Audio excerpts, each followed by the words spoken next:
तो आप बोलोगे after Blenheim is a ballad. After Blenheim ballad है, PALLAD। बैलेड का मतलब होता है वो पोयम जिसमें हमें स्टोरी सुनाई जाए। बेटा बैलेड का मतलब होता है वो पोयम जिसमें डायलॉग्स हो। बैलेड का मतलब होता है जिस पोयम में रिपीटिशन हो, पूरी लाइन रिपीट हो रही हो। और बेटा बैलेड का मतलब होता है वो पोयम जिसमें हमें कोई मॉरल लेसन मिले। तो after Blenheim is a ballad क्योंकि इसमें हमें स्टोरी सुनने को मिलेगी, इसमें डायलॉग्स होंगे, इसमें आप देखोगे पूरी लाइंस रिपीटेड हैं। और बेटा ये इसलिए बैलेड है क्योंकि इसमें हमें मॉरल लेसन मिल रहा है that war is destructive, it can never be accepted. ठीक है। पर इस बात को पोएट ने कॉन्ट्रास्ट में दिखाया है। जो कंजर्वेटिव लोग हैं वो इसको अंडरस्टैंड ही नहीं कर रहे, और बेटा वो इसको इसी तरीके से बोल रहे हैं कि वॉर तो बहुत अच्छी थी, जो उन्हें बेटा लीडर्स ने, किंग्स ने बताया, उन्होंने वो ही लर्न कर लिया। अब देखो पेज नंबर 16, यहां पर जाओ बेटा, और इसमें जो फर्स्ट पैराग्राफ है हम वो भी रीड करेंगे। Robert Southey was an English romantic poet. He was the poet laureate of his time. तो जैसे बोलते हैं ना बेटा, बहुत बड़ा टाइटल उसको मिला था, पोएट लॉरिएट का, किंग का पोएट था ये। He wrote this poem in 1796 about a battle that took place in Blenheim, a village in southern Germany in 1704. इसको अंडरलाइन कर लो। 1704 में बेटा ये बैटल जो है, ब्लेनिम एक जर्मनी का विलेज है, वहां। ये पोयम कैसी है? It is an anti war poem, it is against war, that sharply criticizes the destruction and death caused by war. The poet uses the simple narrative, बेटा simple story सुनाई है, of a grandfather explaining to his two grandchildren his own suffering. खुद grandfather को war की वजह से इतनी परेशानी उठानी पड़ी। Explaining to his two grandchildren his own suffering and suffering of many others like him who were victims of the war, जो वॉर को बेटा शिकार हुए थे। The grandfather cannot give any good reason for war and can only repeat that it was a famous victory. बहुत बड़ी उनको victory मिली थी। Obviously का मतलब होता है clearly this was the propaganda that was indoctrinated in the common people. बेटा indoctrinated मतलब it was taught to the people and people learned it, people accepted it. ऐसा बेटा उनको अनाउंस कर दिया, oh it was a famous victory, it was a great victory, बहुत अच्छी victory मिली थी बेटा इंग्लैंड और ऑस्ट्रिया को, और लोगों ने मान लिया yes it was a very good victory. The poet wants to emphasize through the repetition of the lines. ये लाइंस बेटा रिपीट हुई हैं, बैलेड में होती हैं। It was a famous victory, it was a great victory, that wars are senseless. ये ironical lines है। Ironical मतलब जो ये कह रही हैं हुआ उसका अपोजिट है। तो बेटा ये लाइंस रिपीट क्यों हो रही हैं? ये इसलिए हो रही हैं बताने के लिए that wars are senseless, wars are futile. Futile मतलब बेटा यूजलेस, इविल होती हैं, विकेट होती हैं। And in war there are no real winners, कोई जीतता नहीं है। This is a powerful poem that echoes Wilfred On's famous quote, "The pity of war." This poem is a wake-up call to seek peaceful solutions to all conflicts. तो conflicts को peacefully दूर करना चाहिए, war is not the solution. ये important नहीं है, Wilfred ऑवेंस and all that. अब आओ बेटा पेज नंबर 17 पर। It was a summer evening.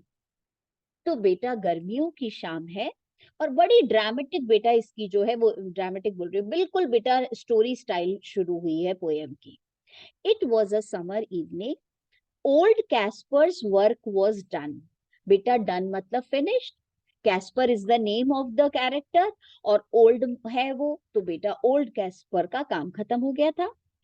और कौन है Caspar? Caspar is a farmer. And he before his cottage door was sitting in the sun, आराम से धूप में बैठा हुआ है. एंड बाय हिम, बेटा नियर हिम, स्पोर्टेड का मतलब played on the green, green मतलब ग्रीन ग्रास पे खेल रही है, his little grand child Wilhelmine, तो विल्हेल्माइन पास में खेल रही है. She saw her brother Peterkin roll something large and round. इतने में बेटा जो ये ग्रैंड डॉटर है इसने देखा उसका भाई आ रहा है और उसके हाथ में गोल गोल सी एक चीज है. She saw her brother Peterkin roll का मतलब rotating something large and round, बड़ी सी गोल गोल सी चीज उसके हाथ में थी. Which he beside the rivulet, rivulet मतलब small river, बेटा इसको मिली थी, beside मतलब near the river. और आपको पता ही है बेटा ये छोटी सी जो चीज है ये ह्यूमन स्कल है, वो इंसान की खोपड़ी जो होती है वो वाली. In playing there had found, तो Peterkin was playing near the river and he found this round round sea thing, वो लेकर के आ गया बेटा, हाथ में ऐसे से खेलता हुआ आ रहा है.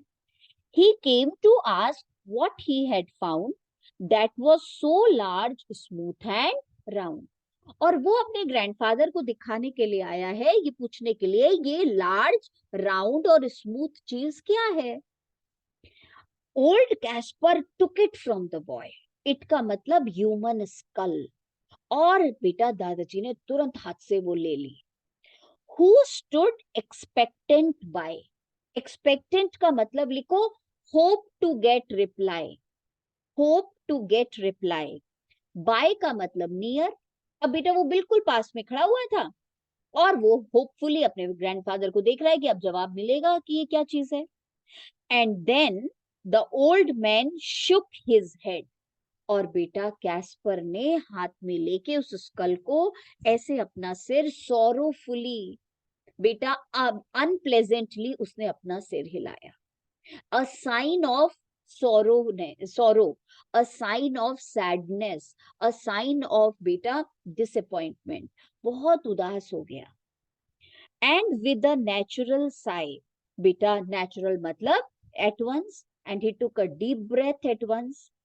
It is some poor fellow's skull, किसी गरीब आदमी का, एक विक्टिम ऑफ वॉर, जो वॉर में किल हुआ है उसका स्कल है ये.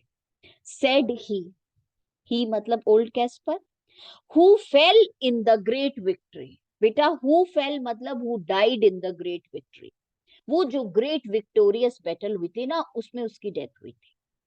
तो बेटा कितना ज्यादा अपोजिट है, एक ही लाइन में कह रहा है जिसकी डेथ हुई थी और वो ग्रेट विक्ट्री थी. तो ग्रेट विक्ट्री कैसे होगी जो इनोसेंट लोगों को मार रही है. बेटा ग्रेट विक्ट्री का मतलब when English defeated French in 1704 at Blenheim. I find them in the garden, बेटा फाइंड देम मतलब आई फाइंड दीज स्कल्स, अभी भी मुझे मिलते हैं ये skulls. For there is many here about, बहुत सारे ऐसे स्कल्स हैं. तो आप सोचो बेटा how many innocent peoples were killed and they were not buried also properly, इधर उधर उनके स्कल बिखरे हुए हैं. And often when I go to plough, बेटा प्लॉ इज एन इंस्ट्रूमेंट जिससे हम अर्थ को टिल करते हैं, कल्टीवेट करते हैं. तो बेटा the ploughshare turns them out, ploughshare is that instrument, और ब्लेड जो उसमें लगी हुई होती है बेटा, turns them out exclamation mark, मतलब the skulls come out from the soil when I go to till my fields. For का मतलब because many thousand men, कई हजार लोग said he were slain in that great victory, बेटा slain मतलब killed. अब आप सोचो बेटा एक ही लाइन में दो अपोजिट चीजें लिखी हुई हैं. हजार लोग मरे थे ग्रेट विक्ट्री में, जो चीज ग्रेट है वो लोगों को कैसे मारेगी, और जो लोग मर रहे हैं तो फिर ये ग्रेट विक्ट्री कैसे हुई. बिल्कुल अपोजिट बातें एक ही लाइन में, इसको हम एंटीथेटिकल बोलते हैं. Now tell us what it was all about, अब हमें बताओ ये वॉर किसके लिए थी. यंग पीटरकिन he cries, बेटा छोटा सा बच्चा बोलता है, he wants to know, he is eager to know. And little Wilhelmine looks up with wonder waiting eyes, और बेटा ये जो हमारी छोटी सी बच्ची है, वंडर का मतलब सरप्राइज, और वेटिंग का मतलब वेटिंग फॉर द रिप्लाई, और आईज का मतलब बेटा एक्सपेक्टिंग टू सी, कि मालूम नहीं क्या अब मुझे पता चलेगा। Wonder, waiting, eyes, alliteration use हुआ है, डब्ल्यू डब्ल्यू रिपीट हो रहा है। बेटा वंडर, वेटिंग, आईज इसमें आप एक और पोएटिक डिवाइस लिखो, और बेटा यहां पर आप लिखो synecdoche, SYNECDOCHE। Synecdoche का मतलब होता है बेटा, जब हम किसी एक बॉडी पार्ट की बात कर रहे हैं, उसकी आंखें वेट कर रही थी क्या? No, she herself was waiting. So we are only naming one body part that is supposed to be called. हो सकता है बेटा ऑप्शंस में एपिथेट भी आ जाए, EPITHET। एपिथेट का मतलब होता है कि बेटा वेट कौन कर रहा है? वेट कर रही है विल्हेल्माइन, और हमने वो वेट जो है विल्हेल्माइन के साथ नहीं लगाया, हमने आईज के साथ लगा दिया, आंखें वेट कर रही हैं। तो एपिथेट, सिनेक्डॉक, एलिटरेशन, सारी पोएटिक डिवाइसेस यूज हुई हैं। जो ऑप्शन में दिया हो टिक कर देना। Now tell us all about the war and what they fought each other for. और क्यों लड़ा था, व्हाट वाज द रीजन? बेटा बहुत इंटेलिजेंट क्वेश्चन पूछा है। It was the English, Caspar cried, who put the French to rout. Rout मतलब completely defeated. But what they fought each other for, I could not well make out. Make out मतलब understand. तो main reason तो पता नहीं है बेटा, और फिर भी उसे कह रहे हैं ग्रेट विक्ट्री है। बट एवरीबडी सेड, कोथ ही, कोथ मतलब said he, that it was a famous victory. My father, तो कैस्पर के father lived at Blenheim then. तो बेटा कैस्पर पीटरकिन और विल्हेल्माइन का ग्रैंडफादर है, और उसके भी फादर का मतलब great grandfather of Peterkin and Wilhelmine. My father lived at Blenheim then, yon का मतलब beyond, little stream hard by. तो वो जो रिवर है उसके पास में रहते थे, हार्ड बाय का मतलब near it.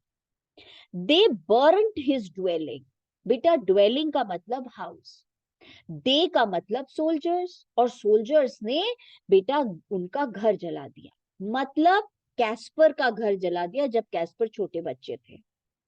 To the ground, और टू द ग्राउंड का मतलब कंप्लीटली डिस्ट्रॉय, खत्म हो गया घर। And he was forced to fly, he का मतलब कैस्पर्स फादर, पीटरकिन और विल्हेल्माइन के great grandfather. Forced to fly का मतलब बेटा run away. So with his wife and child he fled, nor had he where to rest his head. और बेटा there was no place to take rest, कोई ऐसी जगह नहीं थी जहां पे they could hide.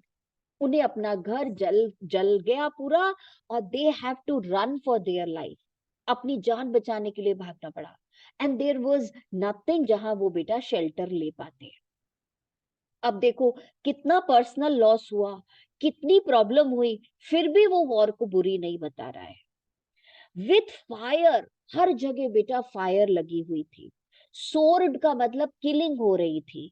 The country round and all over the country was wasted, बेटा फार एंड वाइड।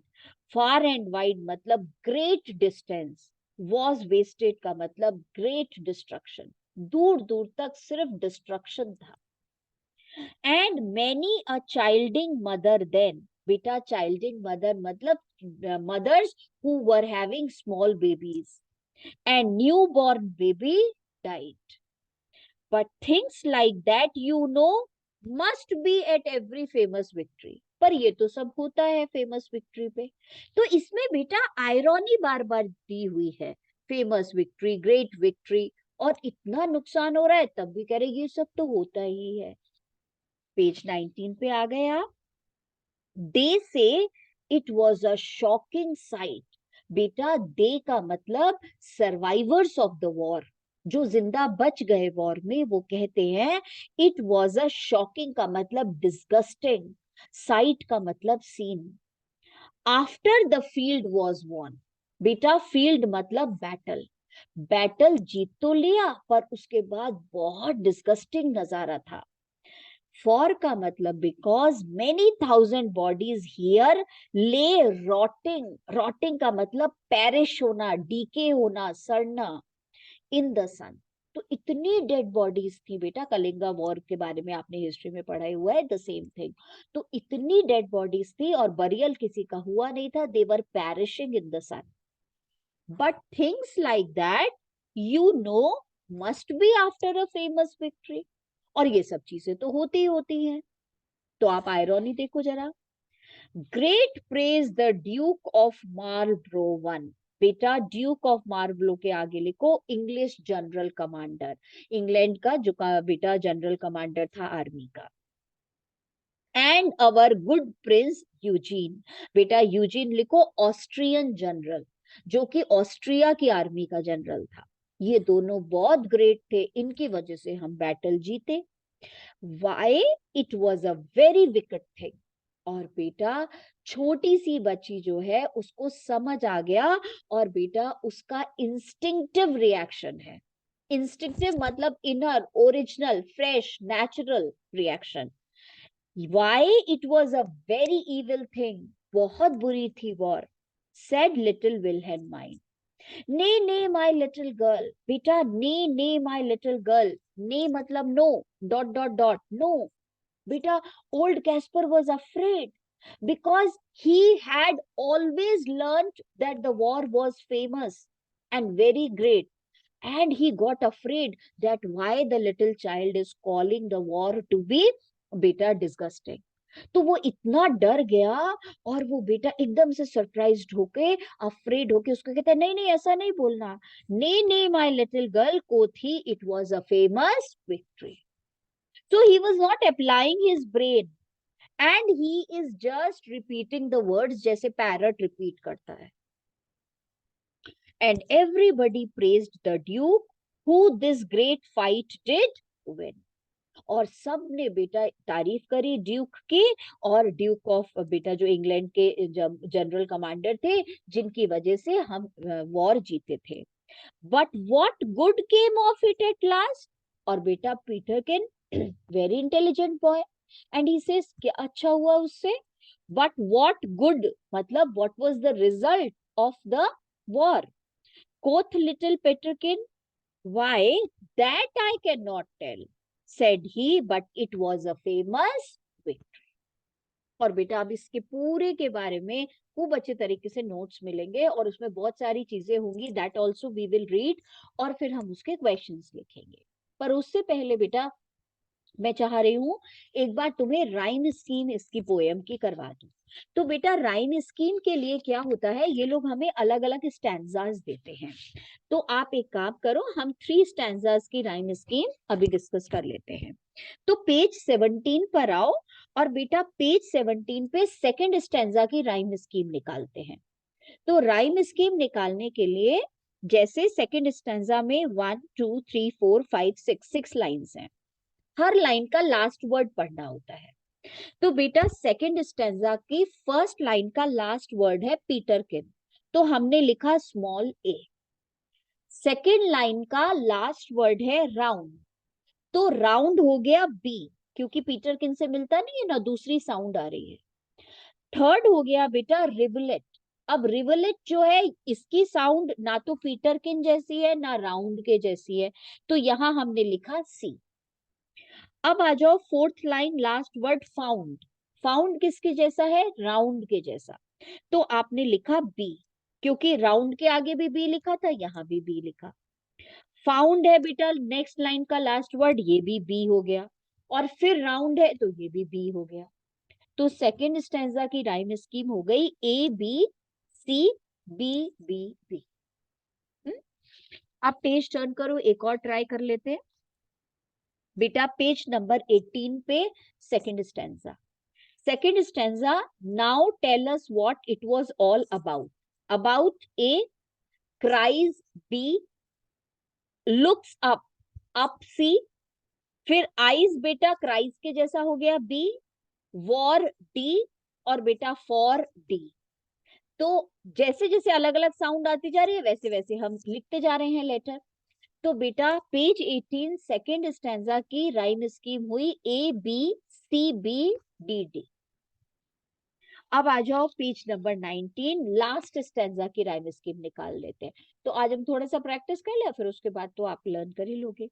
तो लास्ट स्टैंजा बेटा जो 19th पेज पे है उसका लास्ट वर्ड है फर्स्ट लाइन का ड्यू। ड्यू के आगे ए लिखा, सेकेंड लाइन का लास्ट वर्ड विन, बी लिखा, थर्ड लाइन का लास्ट वर्ड लास्ट, सी लिखा। तो तीनों अलग अलग है तो A B C. Peterkin is like, Peterkin is like win, तो इसको बी लिखा। सेड ही, अब बेटा ही बिल्कुल अलग है, डी। और विक्ट्री बेटा फिर हमारी बिल्कुल अलग हो गई तो हमने लिखा ई। तो हमने बोला A B C B D E, ये बेटा उसकी राइम स्कीम है। तो राइम स्कीम अगर पूछेंगे then you can write it down. चलो अब नोट्स निकाल लेते हैं बेटा, तो पहले नोट्स रीड कर लेते हैं हम लोग।